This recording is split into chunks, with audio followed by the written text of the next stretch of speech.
Politics वाला, आओ राजनीति करें।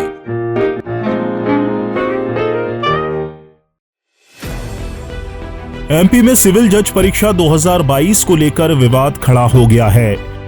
कांग्रेस का आरोप है कि सिविल जज के कुल 191 पदों में से 121 पद आदिवासियों के लिए आरक्षित थे, लेकिन इन पर आदिवासियों का चयन नहीं हुआ।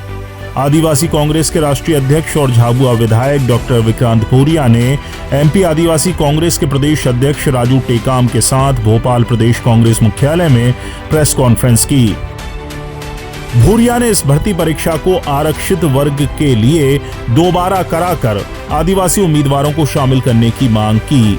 भूरिया का आरोप है कि जिस राज्य में पूरे देश में सबसे ज्यादा आदिवासी हैं, उस राज्य में एक भी आदिवासी सिविल जज के लिए पात्र आदिवासी उम्मीदवार नहीं मिला।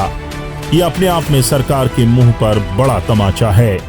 सिविल जज परीक्षा के 2022 के परिणाम बाहर आ गए और उसमें कुल मिलाकर 191 पोस्ट थी। उसमें से आदिवासियों के लिए आरक्षित 121 पोस्टें थी और उन 121 पोस्टों में से एक भी आदिवासी का चयन नहीं हुआ, मतलब जीरो। और जीरो आदिवासी का चयन मतलब इसका मतलब यह है कि सरकार को यह लगता है, बाकी लोगों को यह लगता है कि कोई भी आदिवासी इस प्रदेश में इस काबिल नहीं है कि वो सिविल जज बना सके। यह एक सिस्टमैटिक बायस करा जा रहा है, सिस्टमैटिक डिस्क्रिमिनेशन है और धीरे धीरे आदिवासियों को सिस्टम से बाहर धकेलने का यह एक बहुत बड़ा षड्यंत्र करा जा रहा है, जिसके खिलाफ हम लोग लड़ाई लड़ रहे हैं। और हमारे साथ साथ एससी में सिर्फ 1 जन का चयन हुआ, ओबीसी में 5 जन का चयन हुआ। तो ये क्या मजाक है? क्या सरकार क्या कर रही है? और ये बहुत बड़ा षड्यंत्र है कि 4 साल तक चयन मत करो, उसके बाद जितने भी पद हैं उनको अनारक्षित कर ओपन कर दो।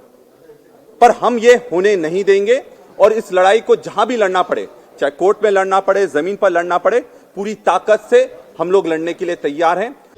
भूरिया ने कहा कि सरकार केवल राजनीति करती है, लेकिन जमीन पर आदिवासी समुदाय के हितों की उपेक्षा हो रही है।